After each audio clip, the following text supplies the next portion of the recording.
ផ្ដើមរឿងដំបូងចាន់ធាននិយាយឡើងថាប្រាំម្ចាស់សុំចេញបញ្ជាមកខ្ញុំនឹងតាមស្វែងរកនរណាគេដែលបានសម្លាប់បូជាចាលោកសីមាបន្តត្រូវឲ្យប្រាំម្ចាស់ដូចគូចាន់ធាននិយាយត្រូវពួកយើងត្រូវតែស្វែងរកអ្នកដែលបានបង្កហេតុមួយនេះសសរទី3បូជាចាដែលជាខ្នងបង្អែករបស់ពួកយើងត្រូវបានស្លាប់ប្រកាសជាស្នាដៃមួយនៅក្នុងចំណោមក្រុមពួកគេនោះហើយប្រាំម្ចាស់គួរណាតែក៏ហៅពួកគេឲ្យព្រមានចេញម្ដងអត្រានិយាយឡើងត្រូវឲ្យខ្ញុំទ្រាំទ្រជាមួយនឹងមនុស្សល្បិចកលទាំងអស់នោះយូរទៅហើយលើកនេះពួកគេហ៊ានប៉ះពាល់ទៅដល់សសរមួយក្នុងចំណោមសសរទាំង4ដូចគូចានធានបត្រាទីក្រុងកុំឲ្យនរណាគេចេញឬចូលបានឡើយក៏ហៅគ្រួសារទាំង8ជួកើឆាងហ្វឹងនិងគ្រួសារយុនយើងនឹងសួរសំណួរពួកគេនោះដែលផ្ទាល់ចានធានលើអញ្ចឹងក៏យកព្រមក្រោយមកយើងក៏ឃើញថាមានតបផ្សេងជាច្រើននឹងក៏បានផ្លាស់ទី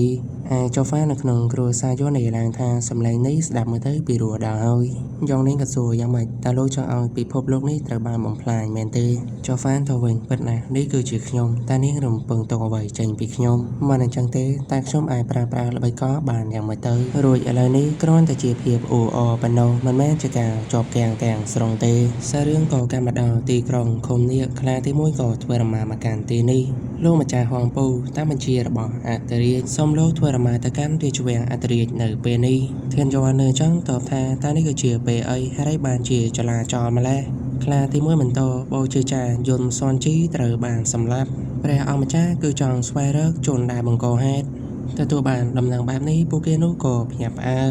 ឡើងវូឆាមិនចង់ជឿទេថានៅលើដែនដីនេះមានមនុស្សក្លាហានបែបហ្នឹងក្រោយមកយើងក៏ឃើញថាគ្រួសារទាំងអស់ជាមួយនឹងជូកាចាងហ្វាហ្នឹងក៏បានធ្វើរមាមកក្នុងរាជវាំងអត្រានិយាយឡើងការដែលហ៊ានប៉ះពាល់ទៅដល់បូជាចានៃធានយូគឺស្មើទៅនឹងការមើលងាយមកដល់ចក្រភពទាំងមូលអ្នកទាំងអស់គ្នាដែលនៅទីនេះសុទ្ធសឹងតែជាអ្នកដែលមានបកគោល្បីល្បាញរៀងៗខ្លួនរួចសុទ្ធសឹងតែចង់ប្រជែងដើម្បីទទួលបានអំណាចតើអ្នករាល់គ្នាយល់យ៉ាងណាចំពោះការស្លាប់របស់បូជាចានធានក៏ចេញមកដោយនិយាយថាប្រងម្ចាស់តាមគំនិតរបស់ខ្ញុំទោះបីជាបូជាចាមានអ្នកការពារប៉ុន្មានអ្នកក៏ដោយតែសុទ្ធសឹងតែជាកម្រិតទី4កំពូល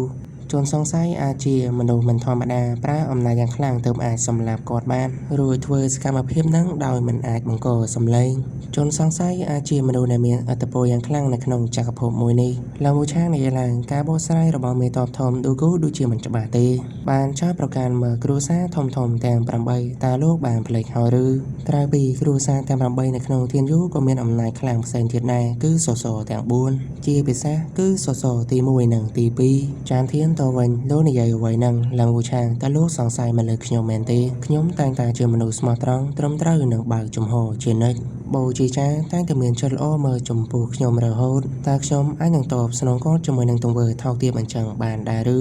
ឡើងវូឆាងតវិញមេតបធំកុំទាន់អាខឹងទៅមើលខ្ញុំមិនមែនថាឲ្យលោកឯណាគ្រាន់តែរំលឹកប៉ុណ្ណោះពីអំណាចយ៉ាងខ្លាំងក្លាដែលអ្នករាល់គ្នាមានក្រែងលោអ្នកដែលមិនបានសង្ស័យនឹងគឺជាអ្នកប្រព្រឹត្តចានធានបន្តទោះជាយ៉ាងណាក៏ដោយខ្ញុំមិនពាក់ព័ន្ធជាមួយនឹងការស្លាប់របស់បូជាចាទេខ្ញុំសូមស្បត់ក្នុងនាមខ្ញុំគឺជាលោកមេតបធំមានតែជនល្មើសនោះទេដឹងថានរណាគេជាអ្នកប្រព្រឹត្តខ្ញុំប្រកាសជាវែកមុខគេម្នាក់នោះឲ្យឃើញឡើងមួយឆាងកាត់ឡើងតាចានេះពូកែខាងច្បាំងប៉ុន្តែរៀងល្ងងបន្តិចតែគាត់ថាឃាតករនឹងអាចបន្សល់ទុកដានឲ្យពួកគេនេះបានរកឃើញដែរឬទោះបីជាមានរមាយធំមកប្រមូលផ្ដុំនៅទីនេះក៏ដោយវាគឺមានឱកាសខ្ពស់ណាស់ដែលការប៉ុណ្ណឹងនឹងអាចលាតត្រដាងហើយដូចជាមានដៃមើលមិនឃើញមួយកំពុងតែបញ្ជាអ្នករាល់គ្នានៅទីនេះអារម្មណ៍មួយនេះវាពិតជាគួរឲ្យខ្លាចបំផុតអត្រានិយាយឡើងមានតែមនុស្សមិនធម្មតាទេដែលហ៊ានធ្វើរឿងមួយនេះតែវាមិនគ្រប់គ្រាន់ទេដែលចោទថាអ្នកដែលនៅទីនេះគឺជាជនសង្ស័យអញ្ចឹងនារីបរិសុទ្ធតែខ្ញុំអាចសួរបានទេតើនរណាគេជាអ្នកជួបបូជាចាជាលើកចុងក្រោយសងដល់ពេលដែលបានលើសំណួរអញ្ចឹងដូចជារៀងភាំងបន្តិចសម្លឹងមើលទៅកាន់ចុះហ្វានក៏ងក់ក្បាលជាសញ្ញារួចនាងក៏និយាយថាប្រម្ចាស់គឺជាអ្នកគ្រប់គ្រងមើលពីគ្រួសារលូចុះហ្វានបានទៅជួបបូជាចានៅពេលដែលគាត់នៅរស់ចុងក្រោយគេដល់ពេលបានលើចាហ្នឹងអ្នករាល់គ្នាគឺចាប់ផ្ដើមភ្ញាក់ផ្អើលហើយពួកគេនេះចាប់ផ្ដើមនិយាយហើយតាមសម្ដីរបស់ឌូគូចានធានចុះហ្វាននេះគឺអាចសម្លាប់បូជាចាបានយ៉ាងងាយម្នាក់ក៏ចាប់ផ្ដើមគិតតែចុះហ្វានពិតជាអ្នកសម្លាប់បូជាចាមែនឬអត្រាក៏សួរទៅចុះហ្វានថាចុះហ្វានតើជាឯងមែនទេចុះហ្វានទៅវិញម្ដេចបានត្រូវជាខ្ញុំបើអត្រាគិតថាអ្នកដែលជួបគាត់ចុងក្រោយគឺជាអ្នកសម្លាប់នោះគឺជាខ្ញុំហើយ ប៉ុន្តែបើបញ្ញាប់សន្និដ្ឋានថាអ្នកដែលជួបបូជាចារចុងក្រោយគេនោះគឺជាឃាតករដូចជាមិនសមរម្យទេអត្រាក៏សួរអញ្ចឹងតើឯងមានអ្វីបញ្ជាក់ថាឯងមិនបានប្រព្រឹត្តឬអត់ចុះហ្វានទៅវិញងាយទេខ្ញុំមានអ្នកអះអាងផ្ទាល់ខ្លួនយ៉ាងរឹងមាំខ្ញុំនិងបូជាចារនិយាយត្រូវគ្នាល្អណាស់ក៏ថែមទាំងផ្ដល់កញ្ញាសងឲ្យមកកាន់ខ្ញុំទៀតផងពេលដែលខ្ញុំចាក់ចេញពីភូមិគ្រឹះមកខ្ញុំនៅជាមួយនឹងកញ្ញាសងរហូតនាងអាចធ្វើជាសាក្សីបានបន្តមកគឺព្រះអង្គម្ចាស់ទី2គាត់បានអន្តរាជឬប៉ុណ្ណាក៏ឲ្យចុះហ្វានឈប់ទៅឯងគឺមិនមែនជាជនសង្ស័យទេតែក្នុងចិត្តគិតឡើងចុះហ្វាននេះល្បីកលណាស់អាចនឹងអូសទាញកូនរបស់គាត់ចូលក្នុងរឿងមួយនេះអាចនឹងធ្វើឲ្យគ្រួសារអន្តរាជនឹងបាក់មុខបានក៏រួចក៏និយាយឡើងអ្នកគ្រប់គ្រងចូលមានប្រាជ្ញានិងភាពក្លាហានវាមិនស័ក្តិសមទេដែលលោកធ្វើសកម្មភាពកាចសាហាវបែបនេះយ៉ាងណាចុះហ្វានមុនពេលដែលឯងចាក់ចេញនឹងតើមានអ្នកផ្សេងទេបានចូលទៅកាន់ទីកន្លែងនោះចុះហ្វានតបថាគឺលោកម្ចាស់ហងពូនិងលោកលឹងវូឆាងគឺជាភ្ញៀវដែលបានចូលទៅមុនខ្ញុំហើយខ្ញុំសូមប្រាប់ទៅចុះគេមើលទៅដូចជាមិនរួសរាយទេនៅពេលនោះប៉ុន្តែបន្ទាប់ពីពួកគេដំឡើងសម្លេងរួចពួកគេនោះក៏បានចាក់ចេញនៅមាត់ទ្វារពួកគេក៏បានចេញមកជួបខ្ញុំហើយក៏បានដំឡើងសម្លេងដាក់ខ្ញុំផងដែរនៅពេលនោះសាប់លើអញ្ចឹងហើយអត្តរាជក៏ចង់និយាយប៉ុន្តែជូកឺឆាងហ្វឹងក៏ចូលមកលើកមកថាមិនពាក់ព័ន្ធទេអត្តរាជរឿងមួយនេះខ្ញុំក៏អាចបញ្ជាក់បានដែរថាគ្រូសាហងពូមិនតេទៅនឹងរឿងមួយនេះទេព្រះម្ចាស់សូមទ្រង់ពិចារណាទោះបីជាពួកគេទាំងពីរនេះខឹងសម្បាទៅនឹងបូជាចារប៉ុន្តែមិនបានវិភាគទៅកាន់គាត់ឡើយទោះបីជាមិនដឹងថានៅខាងក្រៅនឹងមានមនុស្សឬក៏អត់នៅកំឡុងពេលដែលពួកគេនៅគ្នាតែប៉ុន្មាននាក់ប៉ុន្តែមិនចង់វិភាគមានន័យថាគ្មានចេតនាចង់សម្លាប់បូជាចារទេចុះហ្វានអញ្ចឹងក៏សរសើរថានេះពិតជាចំណុចដ៏ល្អមួយមែនដល់ពេលអញ្ចឹងទៅអត្តរាជក៏និយាយឡើងថានៅកំឡុងពេលស៊ើបអង្កេតនេះអ្នករាល់គ្នាមិនអាចចាក់ចេញពីទីក្រុងនេះបានឡើយក្រោយពីធ្វើការវែងថ្ងៃរួចពួកគេក៏ចេញមកពីរាជវាំងវិញភ្លាមមកដែរលឹងវូឆាងក៏បានហៅទៅកាន់ចុះហ្វានដល់អញ្ចឹងចុះហ្វានក៏ឲ្យខាងគ្រូសាលូនឹងត្រឡប់ទៅវិញមុនទៅលឹងវូឆាងនិយាយឡើងពួកយើងជាសត្រូវនឹងគ្នាប៉ុន្តែអរគុណដែលលោកបានជួយខ្ញុំចុះហ្វានទៅវិញពួកយើងជាសត្រូវនឹងគ្នាមែនប៉ុន្តែពួកយើងរស់នៅជាមួយគ្នាក្រៅពីនេះខ្ញុំមិនបាននិយាយដើម្បីជួយលោកឡើយលឹងវូឆាងទៅវិញខ្ញុំដឹងហើយប៉ុន្តែរឿងមួយនេះខ្ញុំត្រូវតែអរគុណទៅកាន់អ្នកគ្រប់គ្រងចូលភ្លាមនោះចាងហ្វាំងដើរចូលមកសើឡើងដោយសួរថាតាំងពីពេលណាទៅដែលអ្នកទាំងពីរចិត្តសិតគ្នាអញ្ចឹងឯលឹងវូឆាងក៏បានទៅអរគុណទៅកាន់ចាងហ្វាំងផងដែរចាងហ្វាំងទៅវិញមិនអីទេព្រោះតែមានអ្នកគ្រប់គ្រងចូលកាងខ្ញុំដែរទេខ្ញុំបានយល់ពីបំណងរបស់អ្នកគ្រប់គ្រងចូលជួយទៅដល់គ្រូសាហងពូនៅពេលដែលគាត់រៀបរាប់ឡើងវិញនៅរឿងដែលបានកើតឡើងនៅឯភូមិគ្រឹះនោះហើយក៏គិតជួយជ្រោមជ្រែងដល់គ្រូសាលូដែរមិនអញ្ចឹងផែនការរបស់ព្រះម្ចាស់នឹងដំណើរការចុះហ្វានបន្តប៉ុន្តែអត្រាប្រាការស្លាប់របស់បូជាចារក៏ហៅគ្រួសារទាំងអស់ជាលេសដោះស្រាយជាមួយនឹងគ្រួសារហងពូនិងគ្រួសារលូគ្រួសាររបស់ពូយើងទាំងពីរអាចនឹងខ្លាំងក្លាប៉ុន្តែអត្រាបានប្រើឱកាសយកអំណាចនៃរាជសនៈចង់កំទេចពូយើងចោលការប្រែប្រួលភ្លាមអាចគឺជាទីបញ្ចប់របស់ពូយើងតួគ្រូសាលូបានផុតចេញពីការសង្ស័យតែគ្រូសាហងពូបានជាប់នឹងតាក់នៅពីក្រោយមួយនេះអត្រាច្បាស់ជាបញ្ជាពូយើងឲ្យទៅកំទេចអ្នកបង្កើតឲ្យមានការប្រយុទ្ធគ្នារវាងពូយើងពុំខានអត្រាបានផ្ដល់ដំណើរខ្ញុំជាអ្នកគ្រប់គ្រងល្អជាងគេនៅក្រៅមេឃក្នុងដំណើរមួយនេះខ្ញុំមិនអាចគិតវាស់ពីបញ្ហាអញ្ចឹងបានទេចាងហ្វាំងលើអញ្ចឹងហើយសោយឡើងដោយសរសើរថាអ្នកគ្រប់គ្រងចូលមើលឃើញពីទស្សនវិជ្ជាធំបើពូយើងទាំង3រួមគំនិតគ្នាគ្មាននរណាគេអាចប៉ះពូយើងបានឡើយសូម្បីតែអត្រាក៏ដោយប៉ុន្តែគួរឲ្យស្ដាយចុះហ្វានទៅវិញមិនបាច់សោកស្ដាយអ្វីនោះទេឈានទៅដល់ចំណុចកំពូលដែលងាយស្រួលតែវាមិនគួរឲ្យធុញទ្រាន់ពេកទេនិយាយចប់អ្នកទាំង3នេះក៏បានសើចឡើងទៅបន្តមកចាងហ្វាំងក៏សួរអញ្ចឹងតើនរណាគេគឺជាអ្នកសម្លាប់បូជាចារចុះហ្វានទៅវិញចាំបាច់សួរទៀតណាឬគ្រប់យ៉ាងក៏បានលេចឡើងច្បាស់ទៅហើយពេលដែលអត្រាសួរខ្ញុំថាតើមាននរណាគេម្នាក់ផ្សេងទៀតនៅឯភូមិគ្រឹះបូជាចារនៅពេលដែលអ្វីគ្រប់យ៉ាងត្រូវបានបញ្ចប់រាជធានីគឺស្ថិតនៅក្នុងដៃរបស់គ្រួសាររាជវង្សដដែលឆាងហ្វាំងនិយាយឡើងសសទី4អ្នកការពារស្រមោលស្ដេចមេក្រុមស្រមោលគេទទួលបញ្ជាចេញពីអន្តរាជដោយផ្ទាល់គេនៅពេលនេះប្រហែលជានៅជុំវិញខ្លួនពូយើងផងក៏មិនដឹងចុះហ្វានគិតឡើងសសទី4ស្ដេចស្រមោលនេះបង្ហាញខ្លួននិងបាត់ខ្លួនដូចជាខ្មោចអញ្ចឹងខ្លាចថាក្រៅពីអន្តរាជគ្មាននរណាគេម្នាក់បានឃើញពីមុខពិតរបស់គេនោះទេក្នុងពេលភ្លាមមកដែរសងក៏បានរត់មករកចុះហ្វាន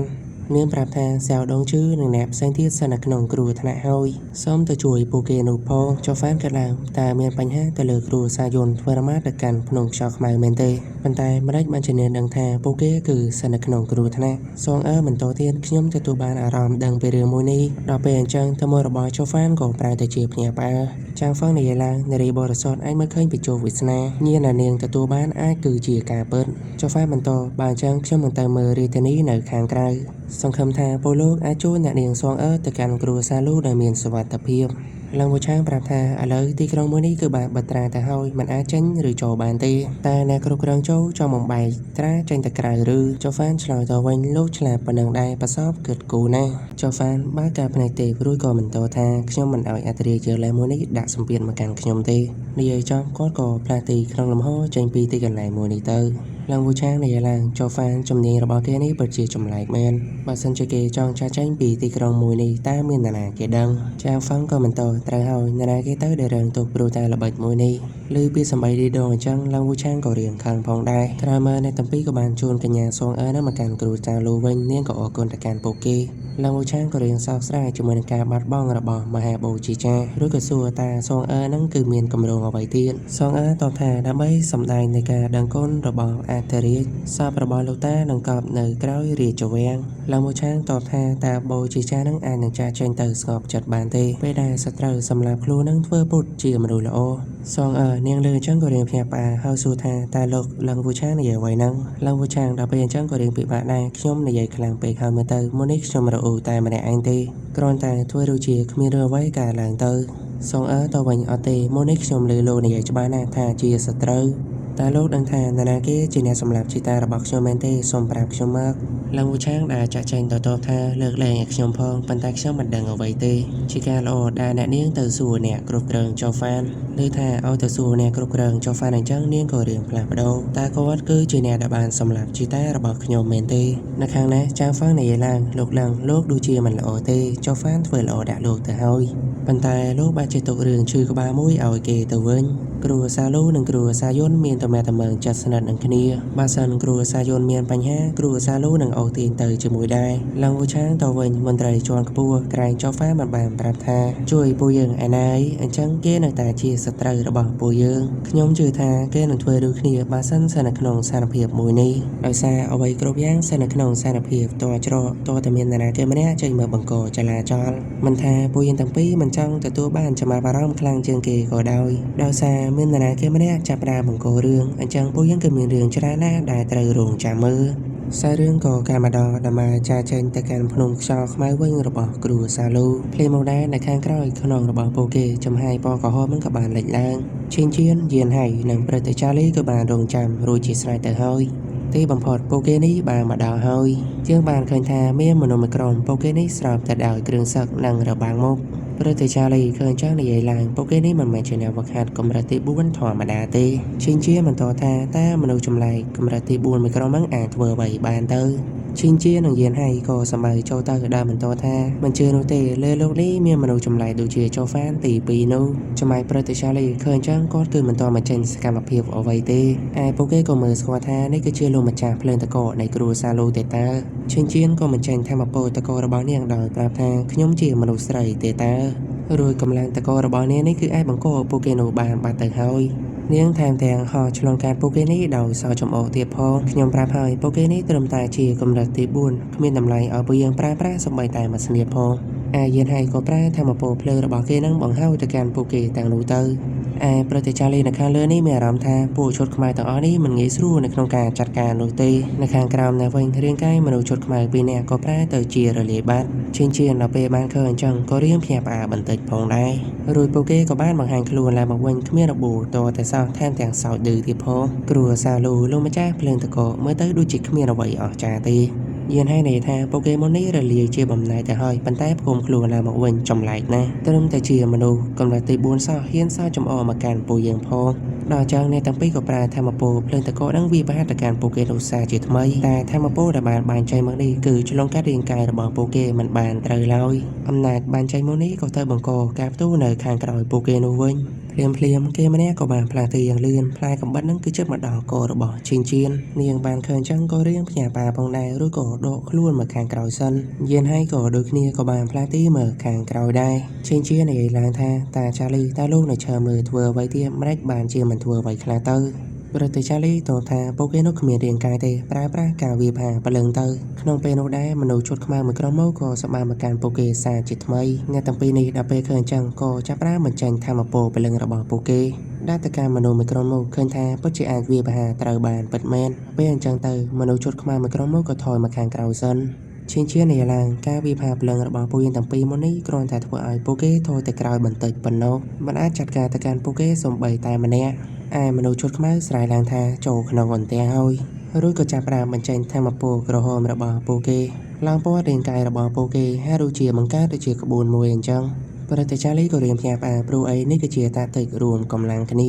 មនុស្សអាខ្មែរនោះក៏តបថានិយាយចំទៅនេះគឺជាយុទ្ធសាស្ត្ររួមប្រលឹងវាគឺប្រើប្រាស់ទុកសម្រាប់ចាត់ការជាមួយនឹងអ្នកកម្រិតទី5និយាយចប់ក៏ប្រាប់ទៅកាន់គ្នាគេនឹងឲ្យត្រៀមមកក្នុងការវាយប្រហារអ្នកទាំងពីរនេះដល់ពេលឃើញចឹងទៅក៏រៀងពិបាកផងដែរស្អីគេពួកមនុស្សទាំងអស់នេះគួរឲ្យខ្លាចម្ល៉េះរួចក៏ត្រៀមការវាយផាប្រលឹងនឹងដើម្បីទប់ទល់ប៉ុន្តែយ៉ាងណាมันអាចធ្វើអ្វីបាននោះទេថែមទាំងពួកគេនេះអាចបញ្ចេញការវាយផាប្រលឹងរាប់មិនអស់ទៀតផងដល់អញ្ចឹងអ្នកទាំងពីរនេះក៏ចង់ប្រើប្រាស់ស្នេហ៍ជីវិតនឹងការស្លាប់ប៉ុន្តែវាគឺជាការវាយផាបែបរាងកាយទេតែភ្លាមនោះប្រតិចាលីក៏ចូលមកខាងក្រោមឃើញអញ្ចឹងក៏សួរថាតាចាលីចង់ធ្វើអ្វីហ្នឹងប្រតិចាលីតបថាគ្មានអ្វីទេមកចាត់ការមនុស្សមានអំនួតមួយក្រុមនេះរួចការភ្នែករបស់គាត់ក៏ចាប់ផ្ដើមមានពន្លឺប្រើប្រាស់ស្នេហ៍បិសាចទី3សម្រែកនេះសម្រែកយ៉ាងខ្លាំងវាផាទៅកាន់ពួកគេនោះថែមទាំងអាចបំផ្លាញការរួមបញ្ចូលពលឹងរបស់ពួកគេនោះទៀតផងពួកគេដល់ពេលបានត្រីស្នេហ៍មួយនេះអញ្ចឹងក៏រៀងវេទនាបន្តិចផងដែរតែណាចាត់ការបានតែប៉ុន្មានទេនៅច្រើនអ្នកទៀតវាគឺជាស្នេហ៍វាប្រហារប្រលឹងប្រុងប្រយ័ត្នផងប្រតិចាលីស្រែកឡើងថាមានអាណាគេហ៊ានទៀតទេបានលើអញ្ចឹងពួកគេនោះក៏រៀងថយទៅខាងក្រោយឈិញជាមិននឹកស្មានថាប្រតិចាលីមានស្នេហ៍វាប្រហារប្រលឹងនោះទេព្រោះអីពួកគេនេះមិនដែលឃើញតតែសោះប្រតិចាលីទៅវិញយ៉ាងមកចំណែនឬចូលរួមជាមួយនឹងគ្រូសាលូជូហ្វានក៏បានឲ្យស្នេហ៍ស័ក្តិសមជាមួយនឹងពូយើងហើយពូយើងគឺមានចំណុចខ្លាំងផ្សេងគ្នាខ្ញុំក៏ចង់បានស្នេហ៍ជីវិតនឹងការស្លាប់ដែរតែខ្ញុំអាចរៀនវាបានទេសម្រាប់នេះគឺជាសិល្បៈក្បាច់គុណសំឡេងប៉ុន្តែការពិតវាគឺជាសិល្បៈក្បាច់គុណរាងកាយមួយចាប់តាំងពីអ្នកទាំងពីររៀនពីការរួមបញ្ចូលភ្លើងជាមួយនឹងទឹកតែស្នេហ៍មួយនោះមិនស័ក្តិសមជាមួយនឹងអ្នកទាំងពីរទេដល់ពេលបានលើអញ្ចឹងពួកគេនេះក៏រៀនយកឬក៏ឲ្យប្រតិចាលីនឹងចាត់ការទៅកាន់ពួកគេនោះឲ្យអស់ទៅប្រតិចាលីបញ្ចេញអំណាចរបស់គាត់ដែលប្រាប់ថាគ្មានបញ្ហាទេប៉ុន្តែក៏ផ្ញើផ្អើលព្រោះតែបានឃើញដុំពពកពណ៌ក្រហមបានលេចឡើងសំឡេងក៏មិនលើឡើងថាមានអំនួតណាជួយចាប់ពេកហើយជាមួយនឹងល្បិចតូចតាចរបស់ឯងអញ្ចឹងរួចអាវុធដូចជាច្រវាក់ហ្នឹងក៏បានចេញពីធម្មពលពណ៌ក្រហមនោះមើលទៅដូចជាស្រដៀងទេគ្នារួចអាវុធដែលបានបញ្ចេញមកនេះគឺបានដាក់សម្ពាធទៅកាន់អ្នកទាំង3គេនេះមែនតើប្រតិចាលីទទួលបានអារម្មណ៍ថាសម្ពាធគួរឲ្យខ្លាចណាស់មនុស្សម្នាក់នេះគឺលើសពីកម្រិតក្រុមមនុស្សអាខ្មៅទៅទៀតតែយ៉ាងណាគាត់គឺមិនបានខ្លាចទេលើកដៃរបស់គាត់ហើយក៏ស្រែកឡើងថាស្នៀតបិសាចទី2ក្រញាំខ្មោចនេះត្រៀមទប់ទល់ទៅនឹងធម្មពលដូចជាច្រវាក់មួយនោះនៅពេលដែលកម្លាំងទាំងពីរបានប៉ះទង្គិចគ្នាបង្កឲ្យមានការផ្ទុះឡើងយ៉ាងខ្លាំងប៉ុន្តែអាវុធដូចជាច្រវាក់នឹងមិនបានបាត់ទៅណានោះទេរួចអ្នកទាំងពីរនេះក៏ភ្ញាក់ផ្អើលក្រោយពីបានឃើញសភាពរបស់ប្រតិចាលីព្រោះតែអាវុធដែលជាច្រវាក់មួយនេះវាបានចំតាមទ្រូងរបស់គាត់ធ្វើឲ្យគាត់នឹងរងរបួសយ៉ាងធ្ងន់ហើយអ្នកដែលបានប្រើអាវុធដែលជាច្រវាក់មួយនឹងក៏បានចូលមកខាងក្រោមមនុស្សជុតខ្មែរក៏លុតជង្គង់ចុះដោយនិយាយឡើងថាប្រធានក្រុមពួកយើងគ្មានបានការដែលមិនអាចចាត់ការពួកគេទាំងអស់នេះបានប្រធានក្រុមក៏តបវិញថាសត្រូវលើកនេះដូចជារៀងស្វិតបន្តិចវាមិនមែនជាកំហុសរបស់ឯងទេយើងមានតែលោកដៃចូលរួចភ្លាមនោះគេក៏រៀងភ្ញាក់ផ្អើលព្រោះតែអាវុធរបស់គេនឹងក៏បានប៉ាងចេញវិញប្រតិចាលីក៏បានងើបឡើងមកវិញទោះបីជាគាត់នឹងរងរបួសក៏ដោយឃើញអញ្ចឹងមេក្រុមនោះក៏សរសើរថាសិស្សប្អូនមិនអត់នោះទេឯងនៅតែអាចដូរដង្ហើមបានទៀតក្រោយពីត្រូវការវាយប្រហាររបស់យើងអញ្ចឹងបានបញ្ជាក់ច្បាស់ថាឯងនេះក៏មានជំនាញខ្លះដែរប្រតិចាលីឆ្លើយតបវិញថាអត់ទេខ្មាស់លោកខ្លាំងពិតមែនប៉ុន្តែមិនទាន់ឈានទៅដល់កម្រិតទី6ទេនៅក្រោមធានយូនេះមិនមានអ្នកកម្រិតទី5កំពូលម្នាក់ណាអាចសម្លាប់ខ្ញុំបានត្រឹមតែមួយស្នៀតនោះទេ ប៉ុន្តែនៅក្នុងចិត្តគិតឡើងចង្វាក់មុនហ្នឹងស្ទើរតែឆក់យកជីវិតរបស់គាត់បើខ្ញុំបង្កើតកំហុសតែបន្តិចហ្នឹងខ្ញុំគឺបានស្លាប់ទៅហើយប្រធានក្រុមមកក៏តវិញថាក្មេងតូចតែឯងល្ងងខ្លៅឬក៏មិនទាន់ទទួលយកការពិតមនុស្សពីរនាក់ដែលវឹកហាត់រាងកាយដូចគ្នាប៉ុន្តែទេពកោសល្យគឺមិនដូចគ្នាគម្លាតរវាងកម្លាំងតែបន្តិចហ្នឹងគឺធំណាស់ទៅហើយមើលទៅកាន់ហងពូជិញធានដូចជាឧទាហរណ៍រួចឥឡូវនេះដល់វេនរបស់អ្នកគ្រប់គ្រងរបស់ឯងគ្រាន់តែជាកូនក្មេងកម្រិតទី4សតវទី3ម្នាក់អាចតបជាមួយនឹងអ្នកកម្រិតទី5កម្ពុជា2នាក់បានវាពិតជាបានធ្វើខ្ញុំនឹកឃើញទៅដល់ដៃគូចាស់របស់ខ្ញុំម្នាក់ខ្ញុំនឹងមានអារម្មណ៍ថាមានកិត្តិយសណាស់បើសិនទទួលបានបទពិសោធន៍ចេញមកពីអ្នកគ្រប់គ្រងចុះហ្វានៅផ្ទាល់ចំណែកឯយានហើយជាមួយនឹងជិញជៀនក៏បានងក់ក្បាលគ្នាធ្វើជាសញ្ញាយ៉ាងណារឿងមួយនេះគឺមិនតាក់ទងជាមួយនឹងគ្រូសាលូឡើយខ្ញុំមិនចង់មើលប្រឈមមុខជាមួយនឹងពួកឯងឆាប់បែបនេះនោះទេទៅមកខាងទៅខ្ញុំមើលទៅនេះគឺចង់បានតែគ្រូសាយន្តប៉ុណ្ណោះប៉ុន្តែភ្លាមនោះជិញជៀននឹងយានហើយក៏ប្រើស្នៀតភ្លើងជាមួយនឹងទឹកនឹងរួមបញ្ចូលយើងមិនឲ្យឯងយកពួកគេនោះចេញពីការពាររបស់យើងបានទេនិយាយចប់ស្នៀតជីវិតនឹងការស្លាប់ហ្នឹងក៏បានវាប្រហារចេញទៅកម្លាំងរបស់អ្នកទាំងពីរនេះខ្លាំងមែនតើគឺមិនសល់ទុកត្រឹមតែធម្មពលខ្មៅរបស់មេក្រុមមួយប៉ុណ្ណោះអ្នកណាគេដែលចង់មើលភាពបន្តហ្នឹងគឺអាចចូលរួមនៅក្នុងបកហៅបានសម្រាប់ខាងទី8នេះនឹងមានតម្លៃពិសេសជូន